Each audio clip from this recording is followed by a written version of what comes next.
بہت پرانے زمانے کی بات ہے کہ ایک گاؤں میں ایک کنجوس آدمی رہتا تھا۔ اس کے پاس دولت بہت تھی۔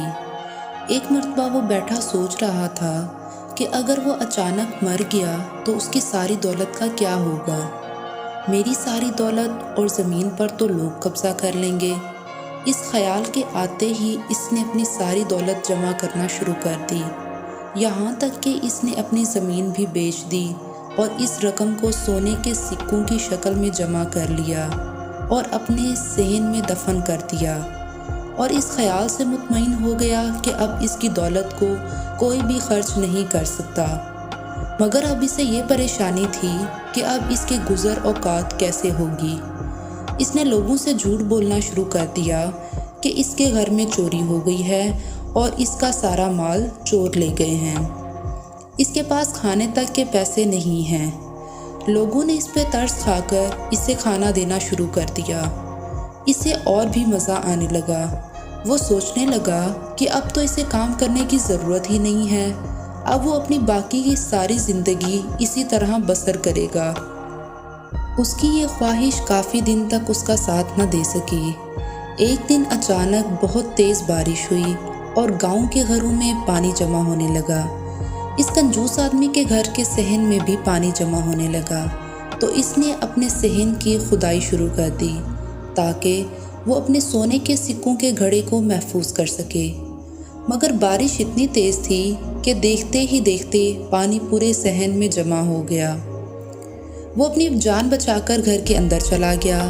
جب بارش کم ہوئی تو وہ صحن میں آیا اور آ کر کیا دیکھتا ہے کہ جہاں اس نے وہ گھڑا دفن کیا تھا وہ اب کچھ بھی نہیں تھا۔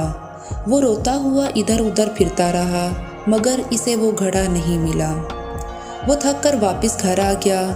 اتفاق کا سونے کا گھڑا پانی میں بہتا ہوا ایک کسان کے کھیت میں چلا گیا۔ کسان اس وقت کھیت میں کام کر رہا تھا۔ اس کی نظر جب گھڑے پر پڑی تو وہ بہت حیران ہوا اور پریشان بھی ہوا۔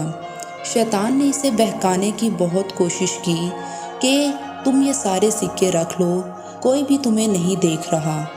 مگر کسان دل میں یہی سوچ رہا تھا کہ کوئی بھی نہیں دیکھے مگر میرا اللہ تو مجھے دیکھ رہا ہے۔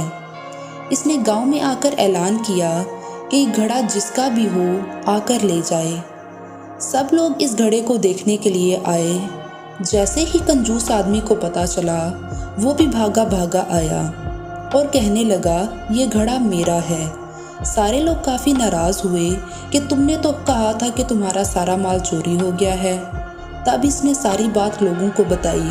سب نے مل کر یہ فیصلہ کیا کہ اس گھڑے کے آدھے سکے اس کسان کو دیے جائیں۔ جیسے ہی اس کنجوس آدمی نے یہ سنا کہ اس کے آدھے سکے کسان کو دیے جائیں گے، اس کا دل اس تیزی سے دھڑکنے لگا کہ اسے دل کا دورہ پڑ گیا اور وہ اسی وقت مر گیا، اور یوں وہ سکوں سے بھرا پورا گھڑا اس کسان کو مل گیا۔ اس کنجوس آدمی کو اس کی کنجوسی کی سزا بھی مل گئی اور ایک ایماندار آدمی کو اس کی ایمانداری کا صلہ بھی مل گیا۔ اسی لیے کہتے ہیں کہ انسان کو اتنی کنجوسی نہیں کرنی چاہیے۔